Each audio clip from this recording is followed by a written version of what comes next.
Today is the 20th March 1998.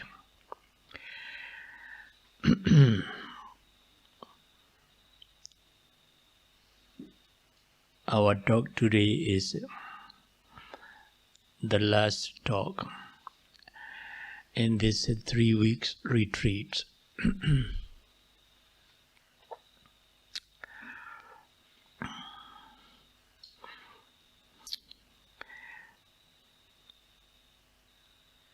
In this talk, I think I should deal with how a meditator goes through all 13 stages of insight, knowledges, and attain the enlightenment very briefly. So that meditator knows his way to the cessation of suffering.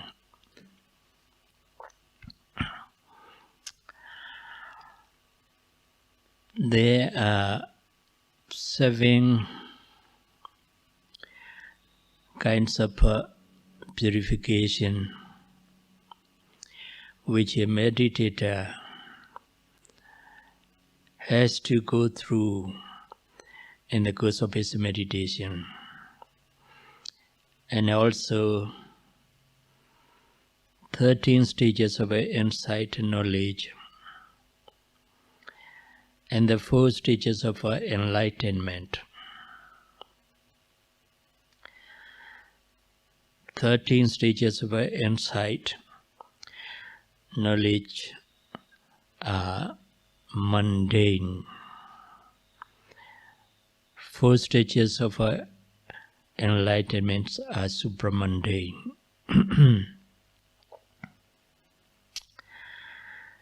When a meditator is about to practice meditation, first of all, he needs to purify his morality. To purify morality, a purification of a morality is the basic requirement for every meditator, either a samatha meditator or Vipassana meditator. Only when morality is purified, he feels clear conscience and happy with his deed and speech, which is very much conducive to the concentration and insight, knowledge that meditator is to attain.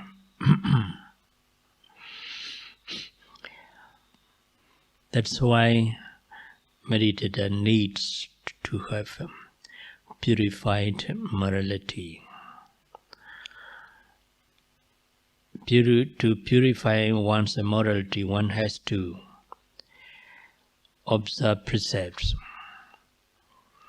such as 5 or 8 precepts. For Buddhist monks, there are 227 rules of monastic code, which are known as the Patimokkha Samana Sila. But for laity, at least 5 precepts should be observed. If it is possible, 8 precepts should be observed. That's why our meditators observed 8 precepts. By observing the precepts, deed and speech are purified. by observing the precepts, meditators have wholesome deed and wholesome speech. When deed and speech becomes a wholesome, then morality is purified. Based on purification of morality, meditator began to practice his meditation. Here, our meditators began to practice their Vipassana meditation, insight meditation.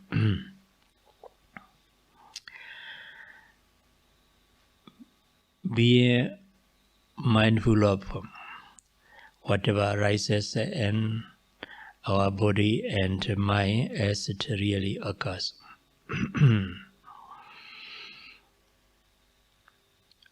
When the mindfulness becomes sharp and powerful, then gradually concentration becomes deep.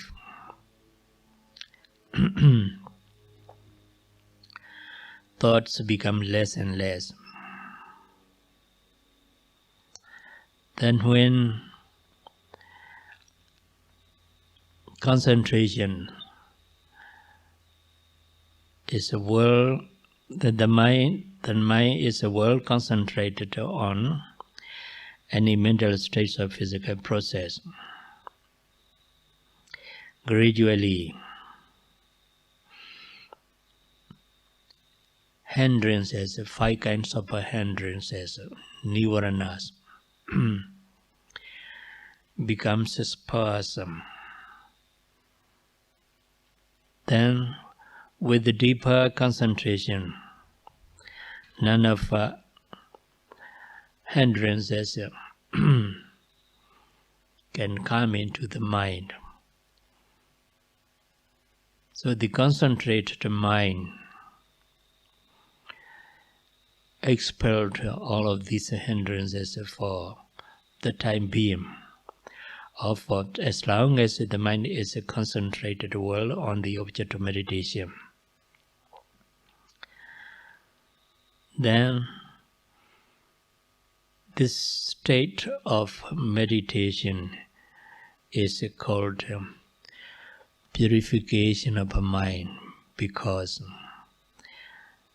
the mind is well absorbed into the object, either mental states or physical process, which is observed. There may be some thoughts, but meditator realizes the thought quickly and note it, then the thought passes away. In this way, concentration becomes deeper and deeper. So the mind is purified from hindrances and defilements. It's called purification of a mind, Citta Visuddhi. Purification of a morality is called Sila Visuddhi. That's the first one. The second one is purification of a mind, Citta Visuddhi.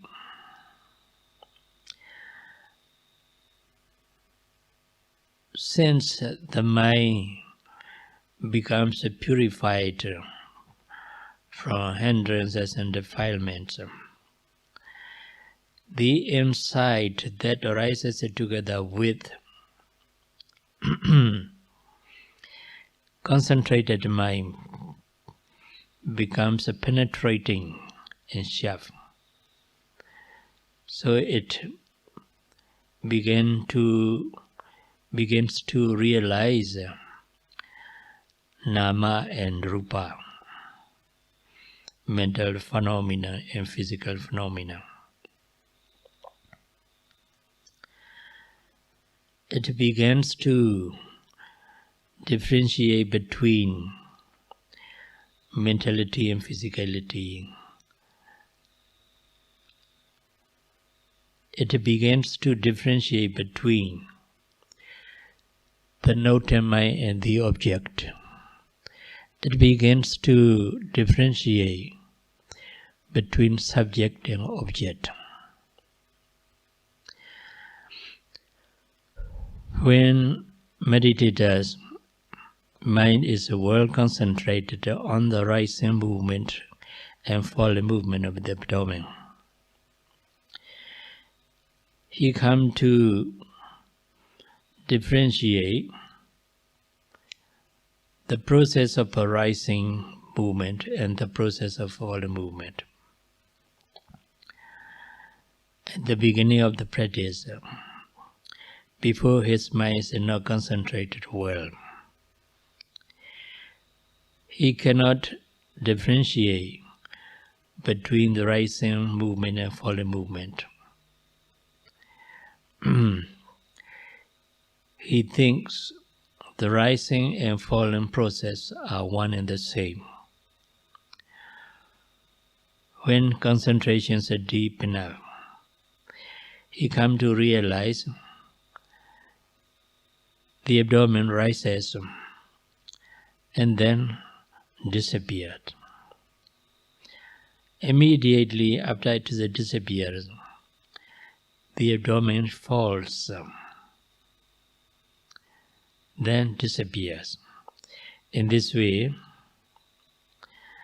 the beginning and the end of rising process and the beginning and the end of a falling process is perceived very clearly. So meditator comes to realize rising process and falling process are not one and the same. They are the two different processes. Then it's at this stage of a meditation that he realizes the noting mind and the rising movements, the noting mind and the falling movement. He comes to realize rising movements is one process, the noting mind is another process. Falling movement is one process, and the noting mind is another process. In this way, the process of rising and falling movement, physical phenomena, and the process of the noting mind, mental phenomena, he comes to differentiate. When concentration becomes deeper, he comes to realize that the specific individual characteristics of the rising movement and falling movement, the individual characteristics of the noting mind. I have explained to you how a meditator realizes the specific or individual characteristics of the Vayodhatu air element, which is a rise and falling movement.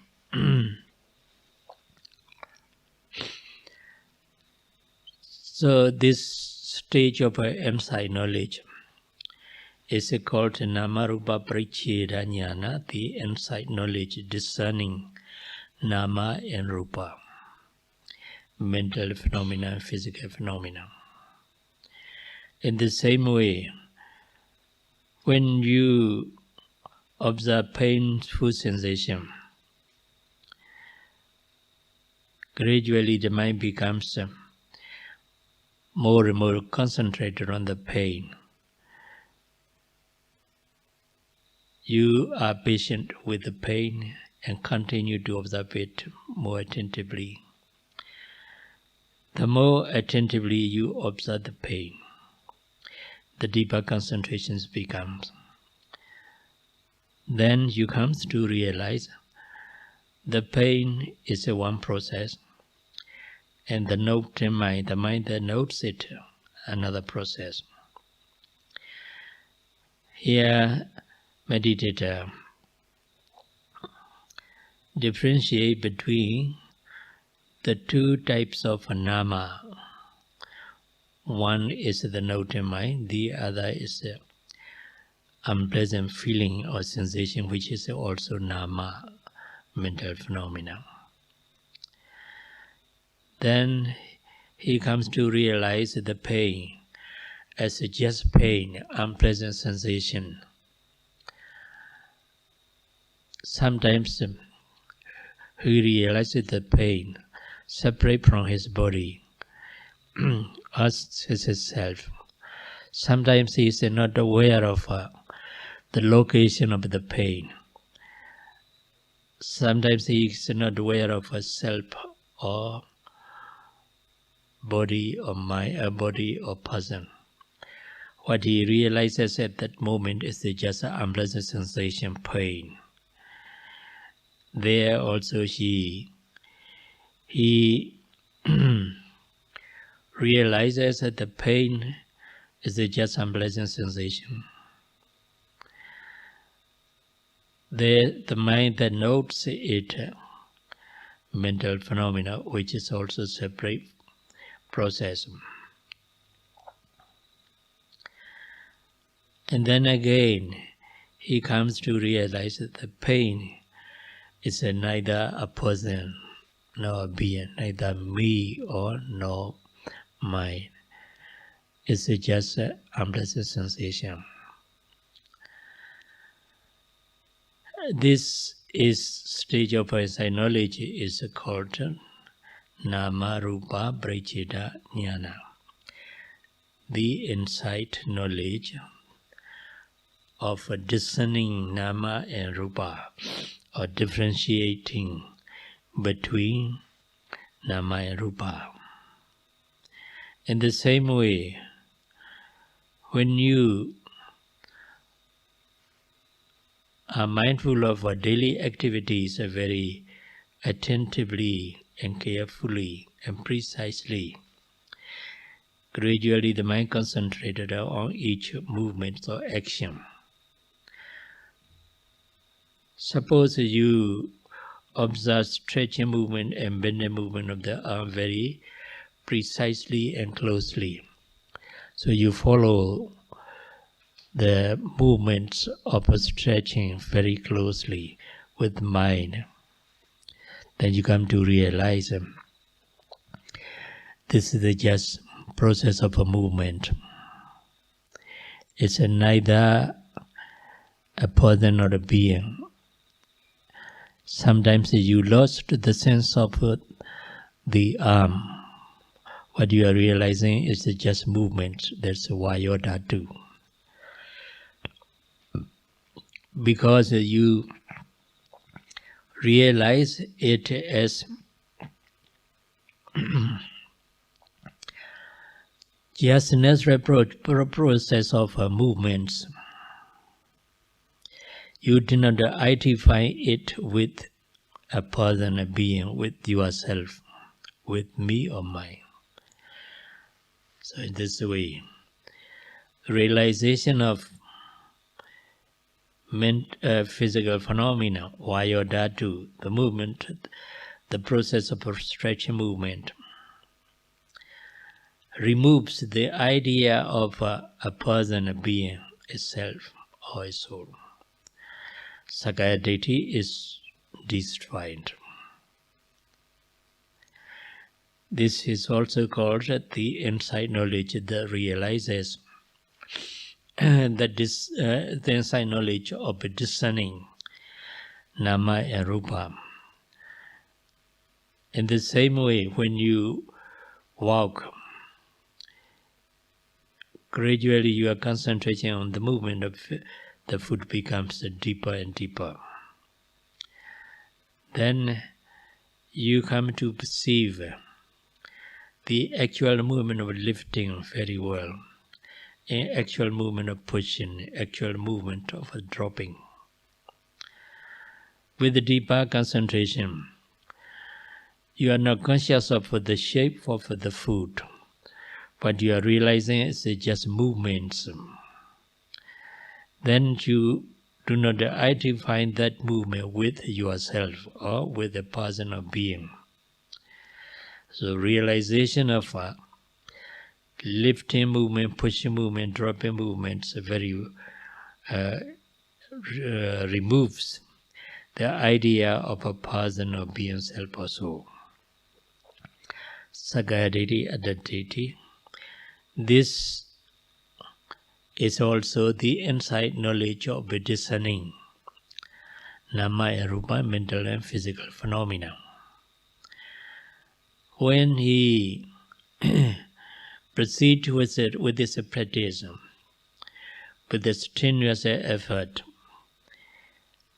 enthusiastically and ardently, observing each mental state or physical process attentively, then the concentration becomes deeper and deeper. And here you have to observe intention, some intention before some actions and movement and the daily activities, and also in the walking too, intention lifting, intention pushing, intention dropping, touching, intention pressing, and so on.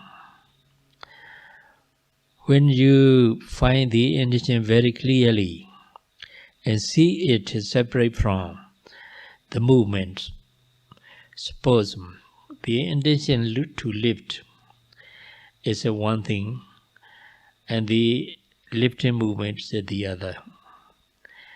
Intention to push forward is one thing and pushing movements is another process. Then you come to realize only when intention arises, the foot is lifted. Only when the intention arises, the foot is pushed forward. Only when the intention arises, the foot is dropped down. In the same way, in this stage of insight knowledge, also you feel, when you note intention, before you do not make any effort to lift the foot is lifted by itself. In the same way, when you note the intention, the foot is pushed forward by itself. Sometimes it is pushed forward very long. You can't control it. When you have noted intention, then the foot is dropped by itself. Then, in the beginning of this experience, you are surprised at your experience because before that you have to put some effort to lift the foot, to push it forward, to drop it down. Now, without your effort, as soon as the intention arises, then the foot is lifted by itself. In the same way, as soon as the intention is noted, the foot is pushed forward. It means at that moment you do not identify either intention or movement with a person or being or yourself. You are just realizing the two processes, intention and movements. They are also the two separate processes. Then you come to judge. It's the intention that causes the lifting of the foot. So intention is a cause, lifting movement is the effect. In the same way, intention is the cause, lifting, pushing movement is the effect. Intention is the cause, dropping movement effect. You come to realize this is called insight knowledge of a causal relation, or insight knowledge of conditionality, cause and effect. In the same way, when you observe the intention, daily activities before actions, movements, you know intending sitting down, intending rising from the seat, and so on. There also, when your concentrations go turn up, you come to realize it's the intention that causes the action. It's the intention that causes the movements, and so on. Here also you come to realize the cause and effect, causal relation or conditionality. This is called the insight knowledge of a condition, Paccaya Prekahanyana. And the same way, you come to realize sometimes your rising and falling movement is very distant. You can note it very well, very clearly. Rising, falling, rising, falling. But sometimes the rising and falling disappeared. Then you can note rising and falling.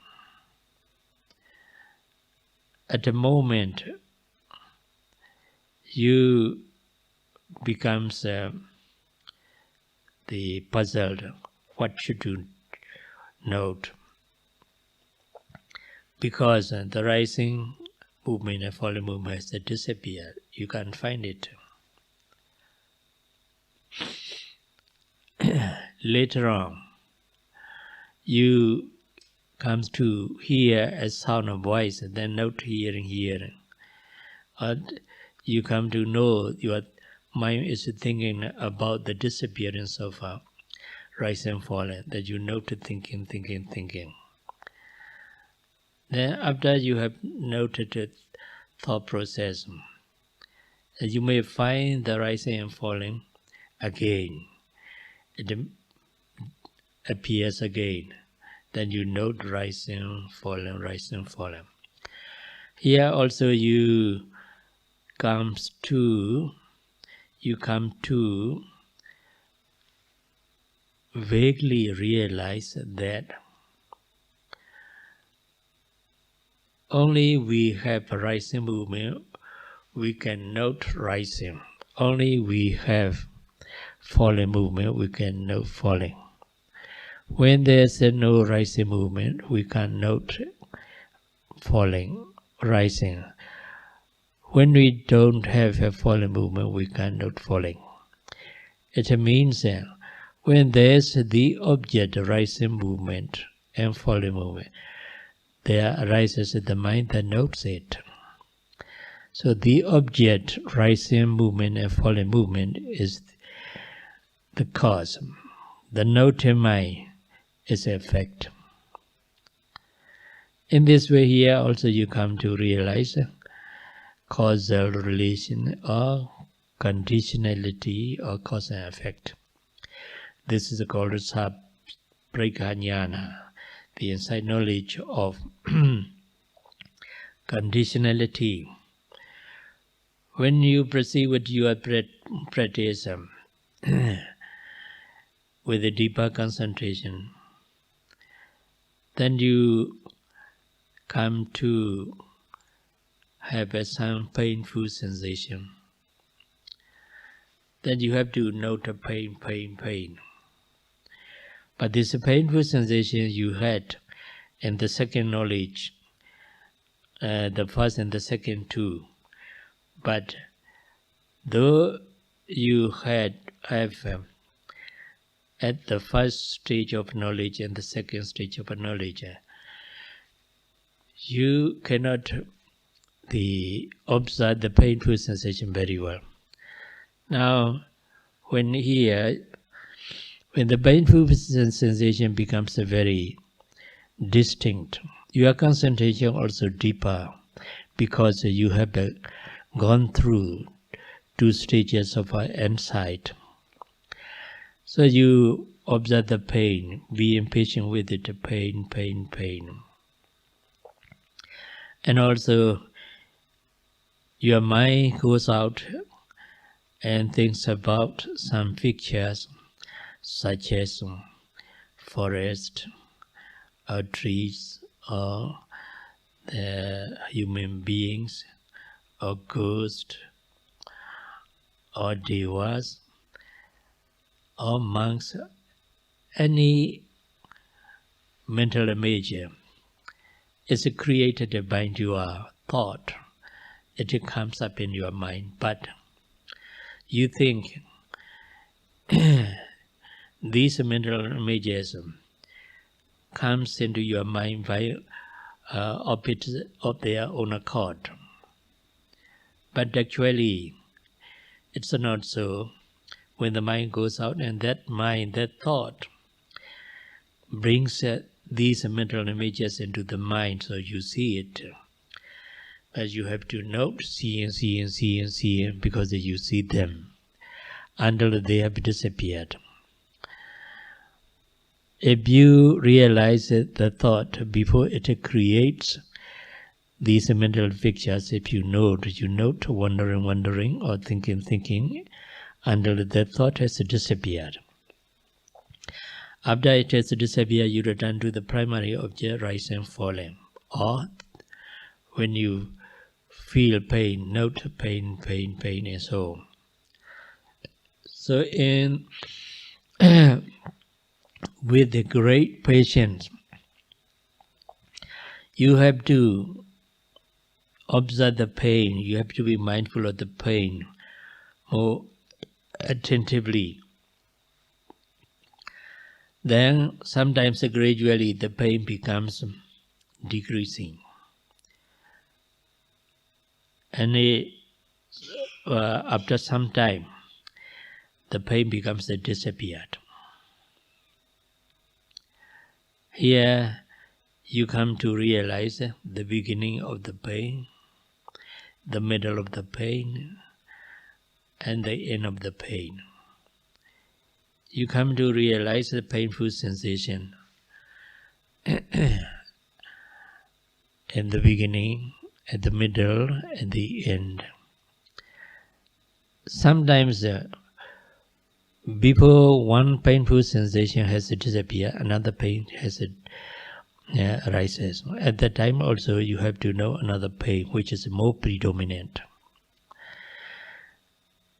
Later on, with the deeper and deeper concentration, the painful sensation disappeared when it is noted attentively.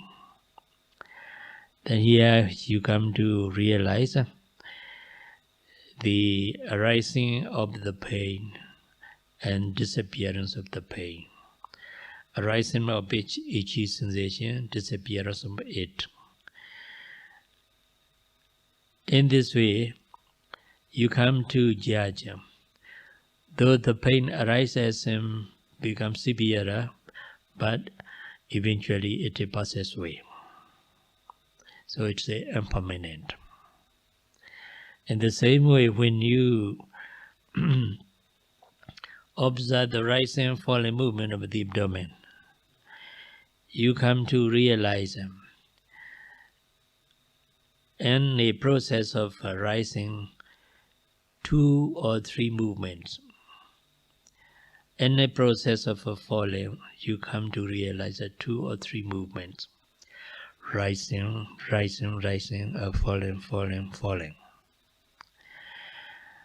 Here also, you come to realize the rising movement and falling movement are no one and the same. The rising movement is not a single process. It has It is a composed of the 3 movement or 4 movement and so on. In the same way, when you observe the movement of the foot in the walking meditation, you come to realize when you lift the foot, you come to realize lifting about 2 or 3 movements. In the same way, when you observe the pushing movement, you find or you realize pushing, 3 or 4 movements, and so 2 or 3 movements, and so on. Here also, what you find is the movements are not permanent. One movement after another arises and passes away. But vaguely, in this way, here in this stage of insight knowledge, whatever you know, you come to realize the beginning, the middle, and the final phase of the object. You come to clearly realize the disappearance of the object, either mental state or physical process. So here you come to realize the impermanence, suffering or unsatisfactoriness, and the impersonal nature of mental phenomena, physical phenomena, which are observed. This knowledge is called insight knowledge of a comprehension. Means the insight knowledge comprehends all 3 characteristics of a phenomena: anicca, dukkha, anatta, impermanence, suffering, impersonal nature. With the deeper concentration, you proceed with your practice. Then gradually, this painful sensation becomes subsided, decreasing. You have a little pain. Your concentration becomes better and deeper. Your mindfulness also sharp and powerful. Your effort also consistent and strong enough. Then, at this stage of insight knowledge, the mind is more deeply concentrated on any mental states or physical process. When the mind becomes concentrated, you feel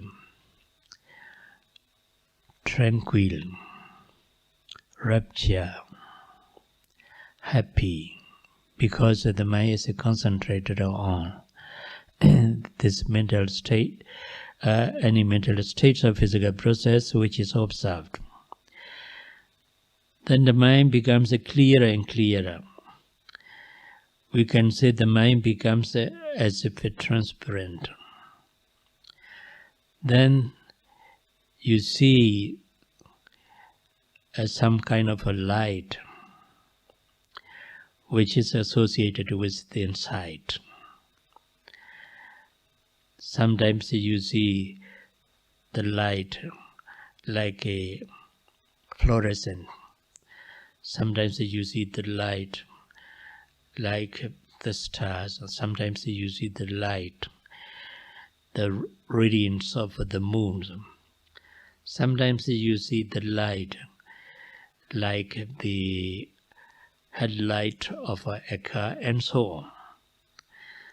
Sometimes you feel you are sitting and practicing meditation, overwhelmed by the cool rays of the moon, and so on. In this way, you find the light.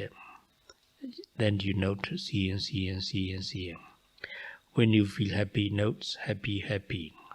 When you feel tranquil, you know tranquil. When you feel rapture, note rapture, and so on. In this way, very subtle and very sublime happiness, rapture, and thrilling sensation is felt at this stage of insight knowledge. Your mindfulness is also very, very good. It's ready to observe any object arising. Energy is also strong and consistent. Then you are happy with this experience at this stage. Then you are attached to this good experience. That attachment is called nikanti. But not strong attachment. It's a very sublime and subtle and weak attachment to what you have been experiencing in this stage. And also you feel equanimity. That means you need not to put any effort to observe any object, or you need not to put any object to realize the nature of our mental states or physical process. As if your noted mind is as if without the effort. So your noted mind is neither tense nor lax. This state of equanimity is also very clearly felt. It's you are attached to this equanimity also. That when you have the attachment, you should note it. Attachment. Whatever attachment, whatever you are attached to must be noted as attachment, until the attachment has disappeared. Sometimes this stage of insight knowledge is very much attractive, because the experience in this stage is very, very good and very, very enjoyable. So meditator sometimes think he has attained Nibbana.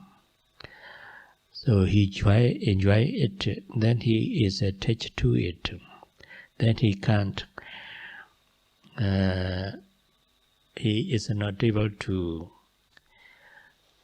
observe any object. Sometimes he forgot to note. Then,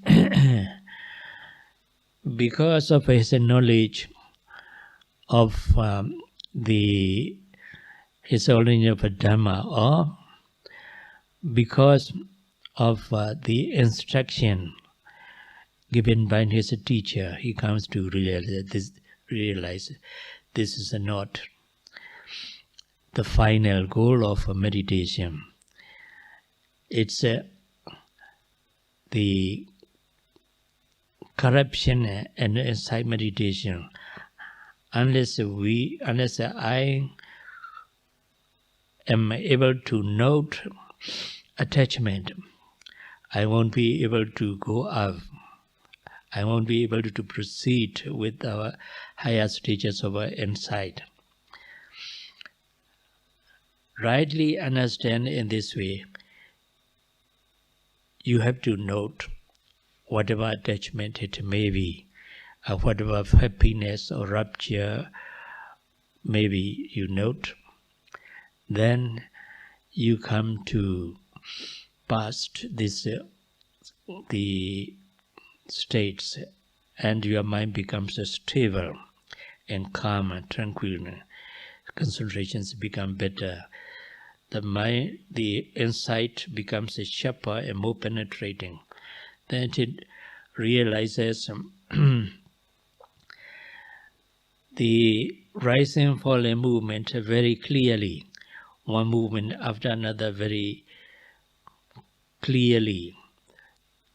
Sometimes you come to realize a series of movement and a process of rising and falling, one after another, rising, passing, one after another. In the same way, in the walking meditation too, you come to realize a series of tiny broken movements, separate movements of the foot. But actually you are not aware of the form of the foot, the shape of the foot. What you are realizing is just a series of movements rising and passing away, one after another. Now here you come to realize rising and passing away of physical phenomena. And the same way you come to realize the note in mind, such as the light, the rapture, happiness, tranquility, equanimity, and so on. But later, second part of this knowledge, you come to clearly see a rising and passing away of mental and physical phenomena. With the deeper concentration, you proceed with your concentration, with your practice. Later on, the concentrations become better and better, stronger and stronger. Mindfulness is also very, very sharp and powerful. Then you come to realize the disappearance of rising and falling movements, each individual rising movement and falling movements. In the same way, disappearance of the note in mind. You note one object, the mind notes it and disappeared. Your realization doesn't lay stress on arising, it lays stress on dissolution, vanishing, disappearance. Whatever you note, it disappears. Whatever you note, it disappeared. So, in this way, you come to realize dissolution of the object very quickly, very rapidly, and very clearly.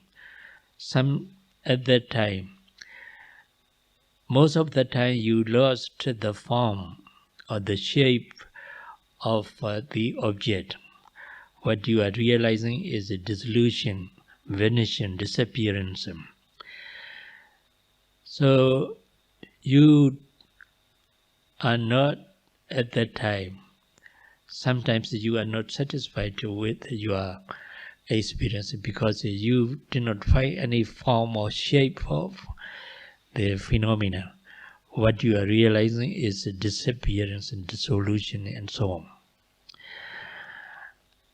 Sometimes you have lost the physical form. There is what is left is just consciousness. Then you have to note knowing. But that consciousness also vanishes and rises and vanishes and rises in this way. This is called the inside knowledge of a dissolution. We call it the Bhanga-jnana. The third jnana, inside knowledge of a comprehension, is called Sammasana-jnana. The fourth one, the inside knowledge of a arising and passing away, is called Uddiyapaya-jnana. Now this is the fifth one, is inside knowledge of dissolution, is Bhanga-jnana. After that, you have to observe mostly disappearance and dissolution of the object. So you feel as if these things are fearful because they are all the time very instantly vanishing, disappearing, so that feeling of the fear, or that aspect of fearfulness, or awareness of fearfulness, is called Bhayanyana, the inside knowledge of fearfulness. And then you come, because you feel these are all the time vanishing, dissolution, so they are not good. You want to, you are not satisfied with this state of phenomena, so you feel misery. All these things are miserable. Then your mind is not bright and active. It becomes relaxing, and you feel dismay. This is called the inside knowledge of misery. Then after that, because you have experienced disappearance and dissolution of these mental and physical phenomena, you find fault with them, and you want to get rid of it, rid of this mental and physical phenomena. You feel a desire to liberate from this mental and physical phenomena, which are all the time vanishing, dissolution. In this stage of insight, though you have not though you have good experiences, that means deep concentration and sharper mindfulness, but you can't sit a long time. Say you sit about 50 minutes, then you want to change your position. You want to get up and practice walking meditation. In the walking meditation, you can't stay in long. So, say about 20 minutes or so, you want to sit down and so on. That means you are not satisfied with the experience of this disappearance and vanishing of a mental and physical phenomena. You want to get rid of it. This is called Mochitu Kamyata Jnana. The meaning is the inside knowledge of a desire for deliverance. Then when you proceed with your practice, you have the many varieties of a painful sensation again. The painful sensation arises very severely, very strong. You have to put some more effort and to observe it. Sometimes you can't bear it. You want to get up, you want to change your position, but you do not change it. You do not get up. You persistently observe the pain. Then later on the pain disappeared abruptly, suddenly. Then another pain comes out, you notice it disappeared abruptly. Then another pain comes, and then you notice it disappears instantly, and so on. In this way, you have to review the impermanence, suffering, impersonal nature of a mental physical phenomena, which you experience at the third stage of insight knowledge of comprehension. Now you have to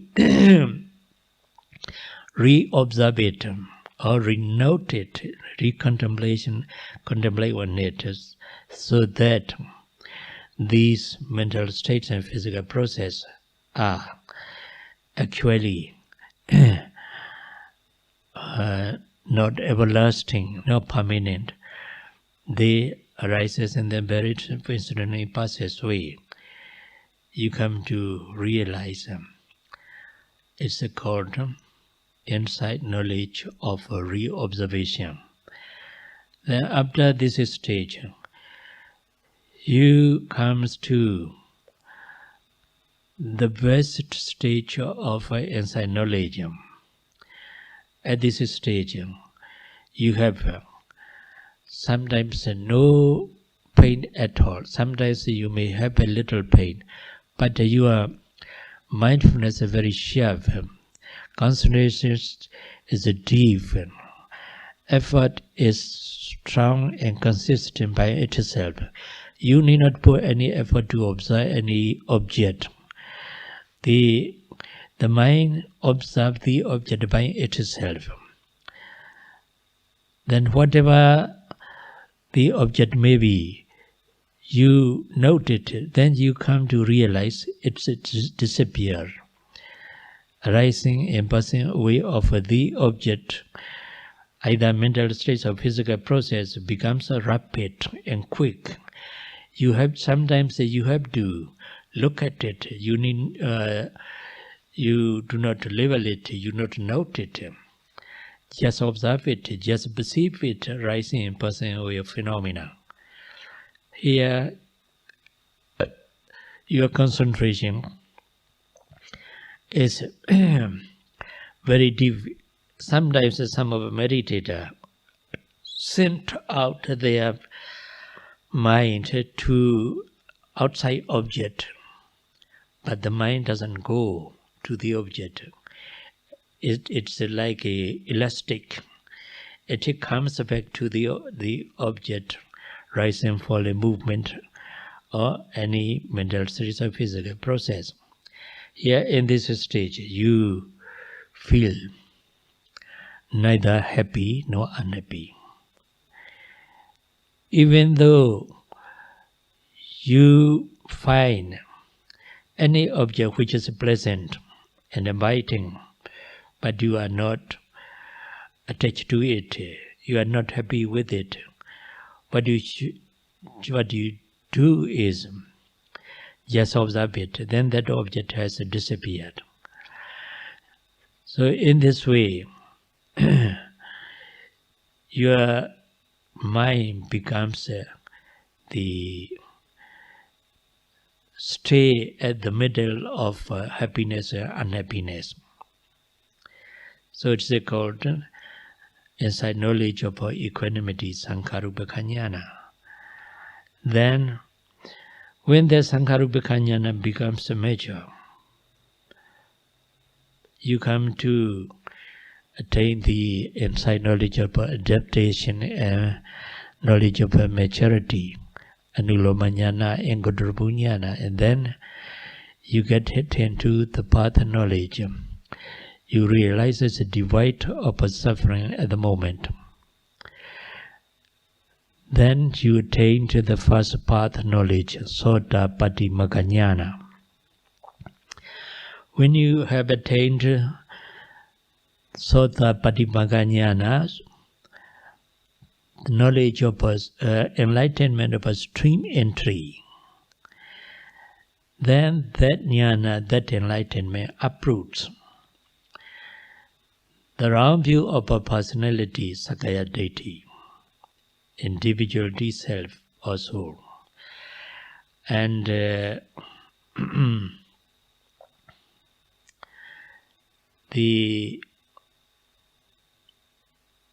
round view of the attachment to rites and rituality, it's called Silapata Paramasa.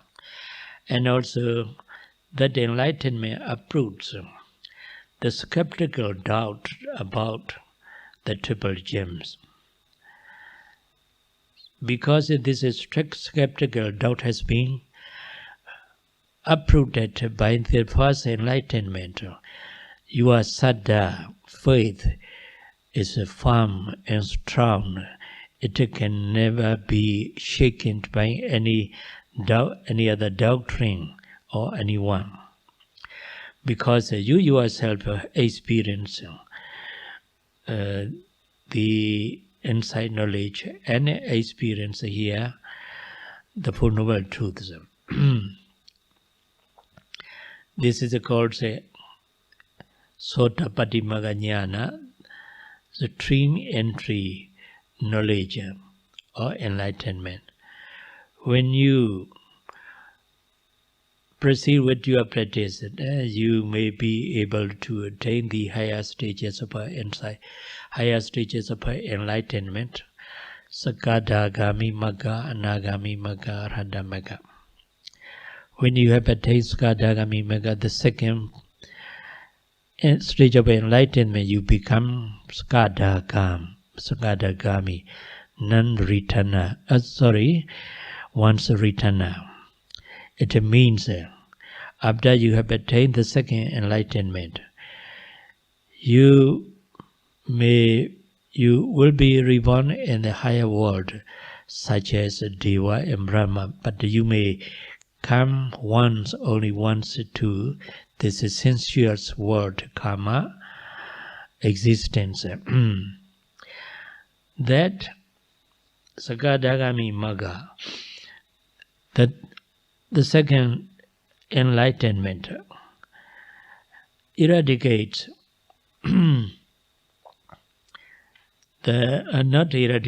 it weakens the sensuous desire or craving and ill will, dosa, kamaraga and dosa. When you have attained the third enlightenment, Anagami Magga, you come to Anagam, non-returner. You will never come to sensuous existence. It means this third enlightenment uproots sensuous craving or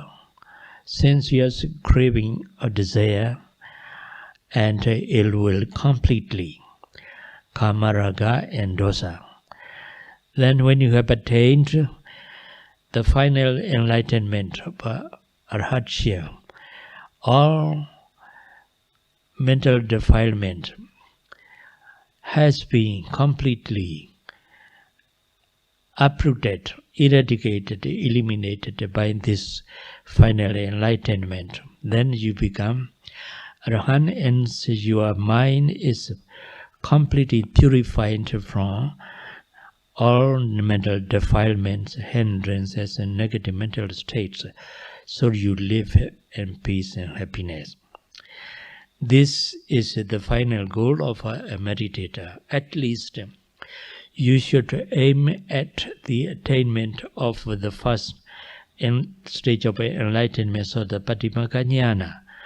With that enlightenment and your mind, you should strive your best. But you need enough effort and enough time. But 10 days meditation, 2 weeks meditation, 3 weeks meditation is not enough to attain at least the lowest stage of enlightenment. So the Patimagga Jnana, not enough. When your insight knowledge becomes mature, you have to stop and go home back. Then again, when you came to another 10 days retreat or 2 weeks retreat, then you start from the beginning and go up gradually. When the concentration is deep enough and some experience and some insight knowledge, then you stop and go home back.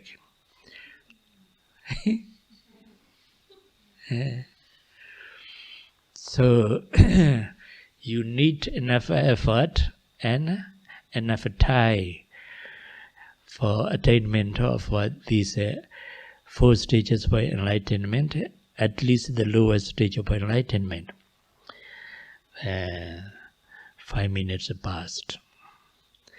So I think it's enough. Now I'm very briefly explain to you the 13 stages of insight knowledge and the 4 stages of enlightenment.